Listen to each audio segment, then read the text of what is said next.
Құрметті менің сүйікті тыңдармандарым, каналыма тіркеліп лайк басып, әңгіменің соңына дейін тыңдап, қолдап отырыңыздар. Шаул таңертеңгі шай ішілгенде жағы ашпады. Томсырайып отырған қалпы 2 кесе шайдан соң бет сипады да үстел басына шегіншектеп кетті. Соңғы аптада тапқан әдеті осы. Қайтсем, қыбын табан деп ұстара жүзінде отырған тоқалы Қадиша шалының әлгі қылығынан кейін бөгежектеді де қалды. Сүт қатқан хош иісті қою шайдан маңдай енді жіпсейін деген. Шалы үстелден шегіншектеп кеткен соң шарасыздан дастарханның бір шетін жиыстыруға кірісті. Жарытпағаны бет пішіннен білінгенімен тіс жармады. Сөйлесем сыздаған жараның аузы ашылып кетеме деп сескенді. Осы үйдің босағасынан аттағалы 1 айдың жүзі болған. Арқасын қабырғаға тіреп, мүлгіп отырған шалының мінезінен де сыралғы емес. Бәйбішесін жер қойнына беріп, кенже ұл мен кіші келінің қолына қарап қалған жанпейіске тоқал болуы да аяқ астынан. Қадишаның күйеуі қайтыс болғалы қабіріне 5-6 рет қар түсіп үлгерген. 2 ұл, 1 қызы қалады. Келін түсіріп қыз ұзату қызығын құдай болған қош көрмей тұр. Балалары үй болатын жасқа жеткенімен елтең-селтең жүрістен тыйылар емес. Не орнықты жұмыс, не басыбайлы баспана жоқ.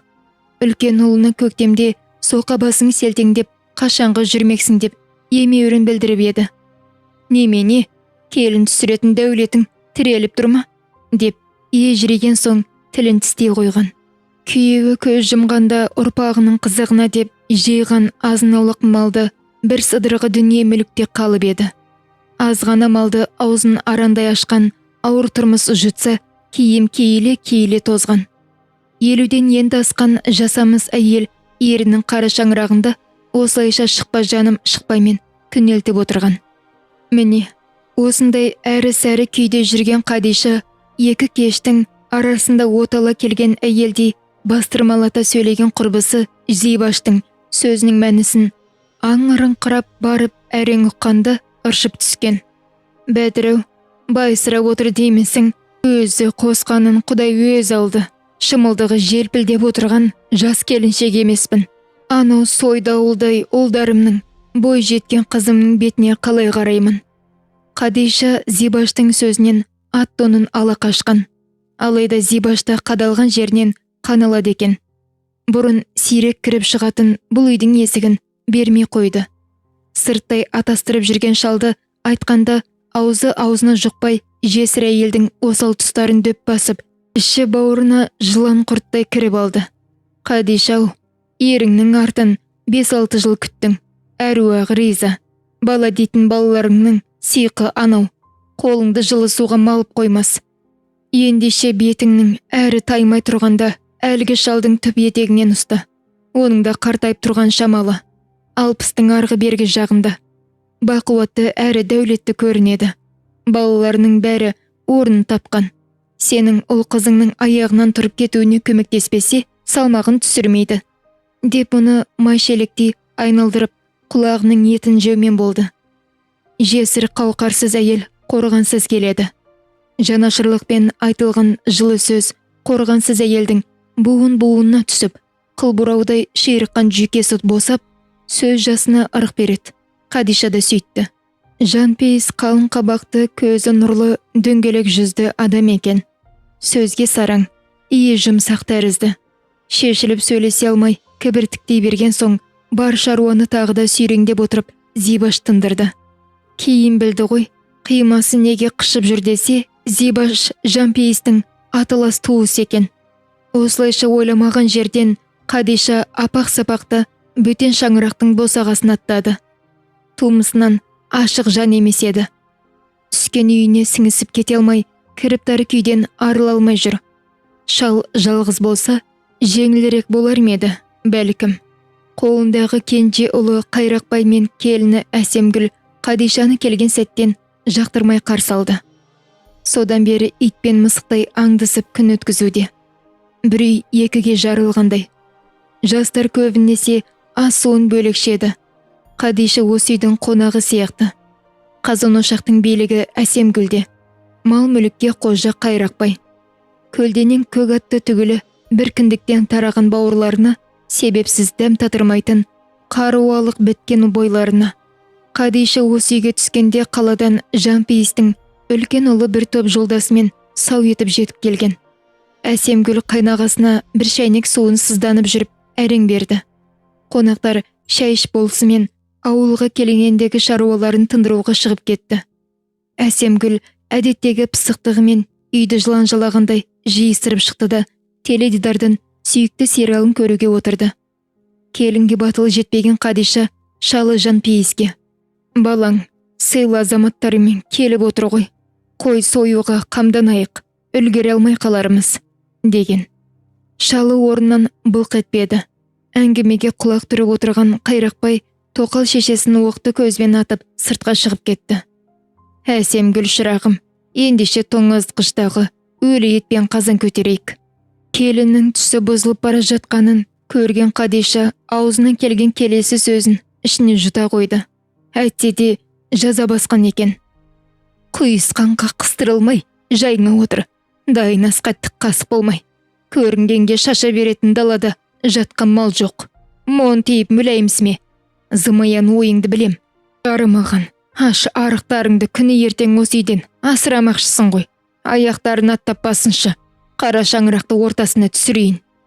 Екі беті долырып, қояншығы ұстап, шаптығы жөнелген Әсемгүлдің удай ащы тілі қақ маңдайынан дойыр қамшымен тартып жібергеннен кем тимеді. Қап ерінде аузын аша алмай, тек бөстек үстінде жантайып жатқан шалына жаутаңдап қарай берді. Жанпейіс келіннің сөзін естімегендей жер шұқыды. Ақыры қонақтар кешкілік құршаймен аттанды. Сол күні араға түскен сызат күннен күнге ушығып барады. Жұдырықтай балаларға Қарабайдың дүние қоңыздығы қайдан келген деп Қадиша қайран. Алғашқы ұрыстан соң-ақ кетіп қалғысы келген. Мұның екі ойлы болып жүргенін сезген Жанпейіс оңашады. «Асықпай айтпақшы едім. Ол жасық, келін дәупері. Марқұм бәйбішеме қайғы болып жамылған осылардың иттірлігі.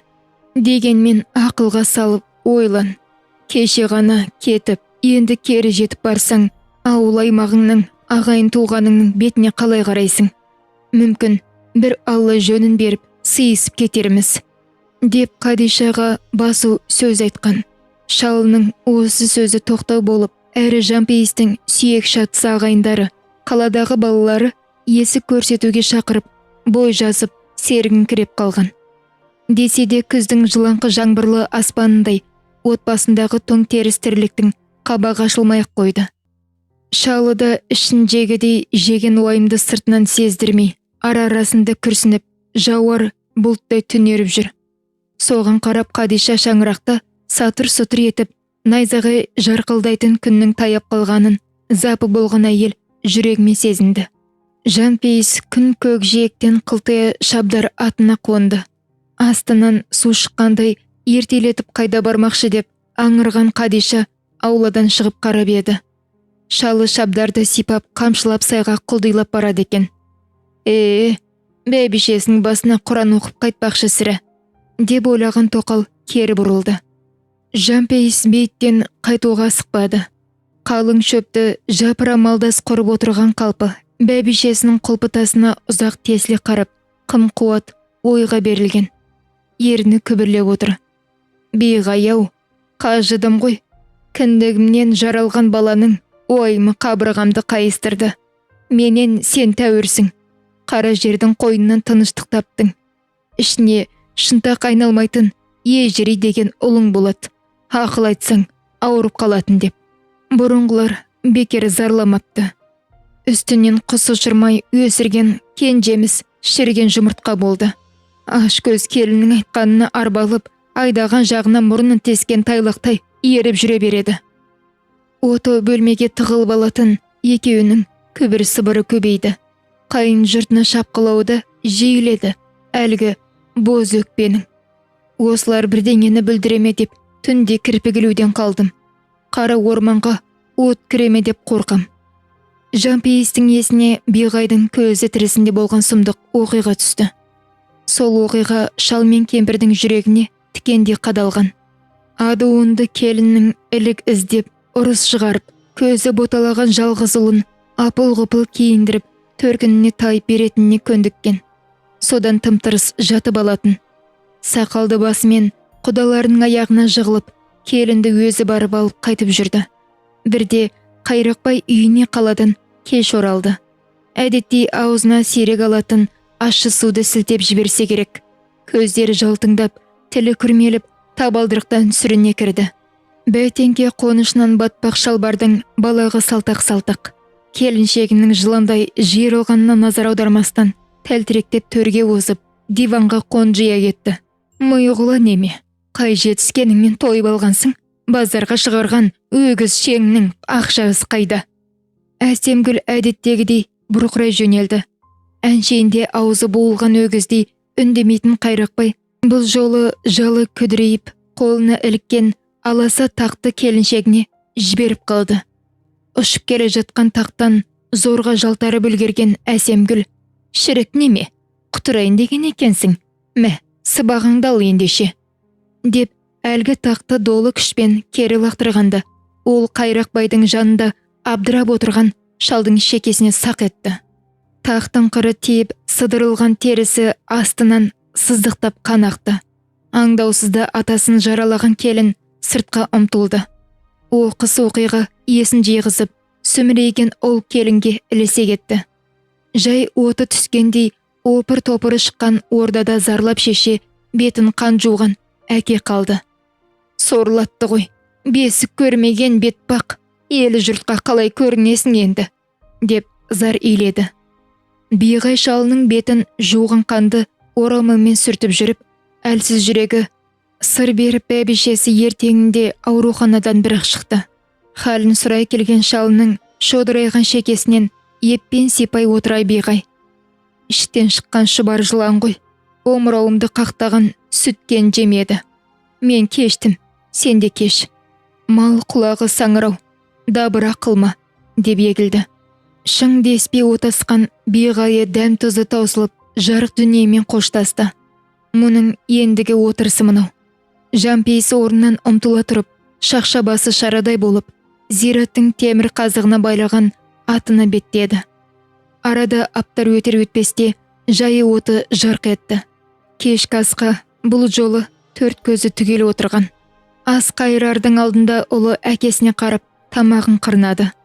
Шал оның әлденені айтуға оқталғанын сезіп, жүзін бұрды. «Әке», деді кенжесі күмілжей сөйлеп, «бір шаңырақтың астына сыйысар емеспіз. Сіздер бөлек шықсаңыздар қайтеді». Ынжық ұлының бәрін күтсе де, Жампейіс дәл мұны күтпеген. Жаңылы естіген шығармын деп Қайрақбайға аңыра қарады. Әкесінің шарасыз кейпінен жүрегі шыметті ме, ұлы жүзін төмен салып, саусақтарын сыртылдатты. Есесіне келіні: «Ата, солай ұйғардық. Машина мен мүлік бізге қалады. Әйтпесе мен кетем», деді беті бүлк етпестен. Тас бауыр бала мен без бүйрек келіннің мына сөзінен соң Жампейіс есін әрең жиды. «Шырақтарым, осы қара орманда тіреліп тұрған дүниеге басы байлы сендер иесіңдер. Ағаларың еншісін алған.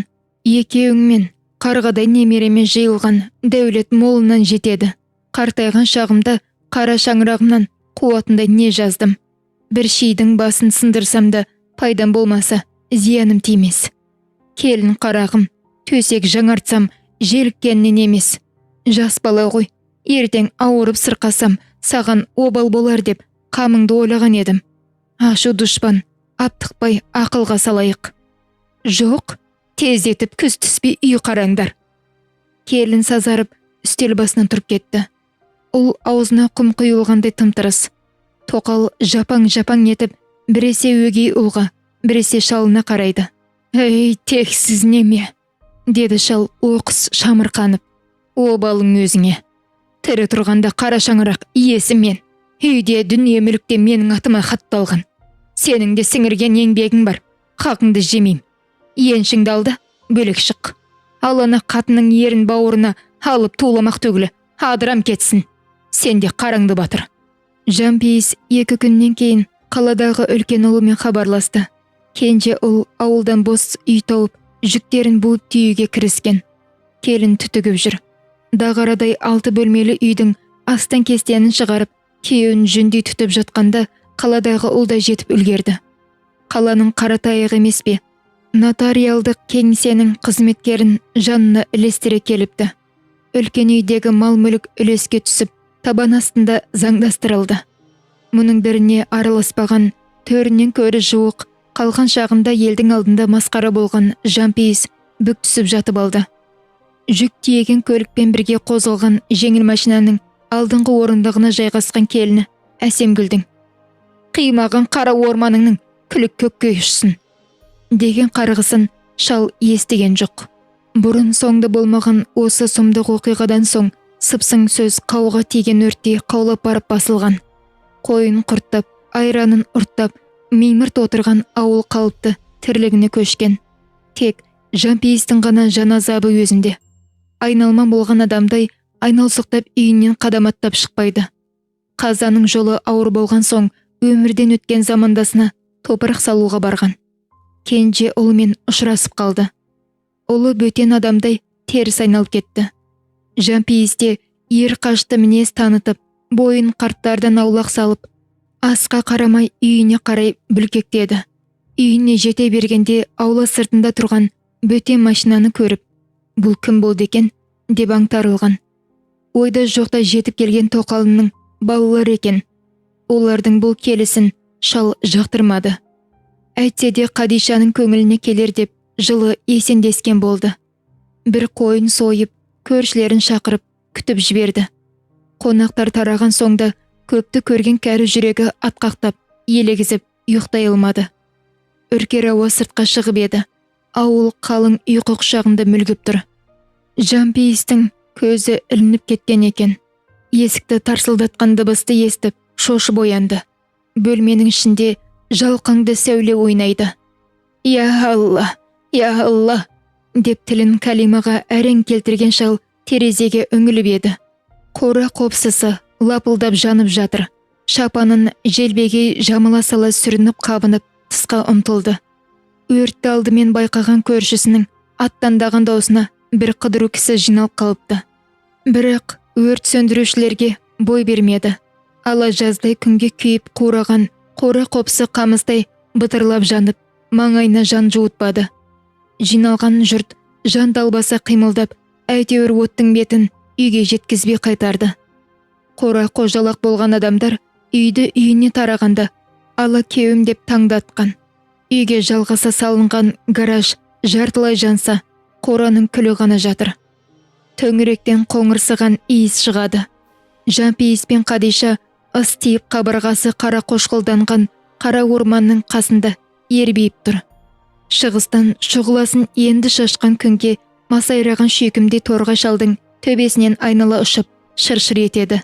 «Қайырымсыз бала, қайырсыз қара орман» деп жүрегі қанжылап тұрған Жампейіске шүйкімде торғай қатыгез баласының қылығына араша сұрап шырылдаған бәйбішесі биғайдың титімде жаны секілденіп кетті.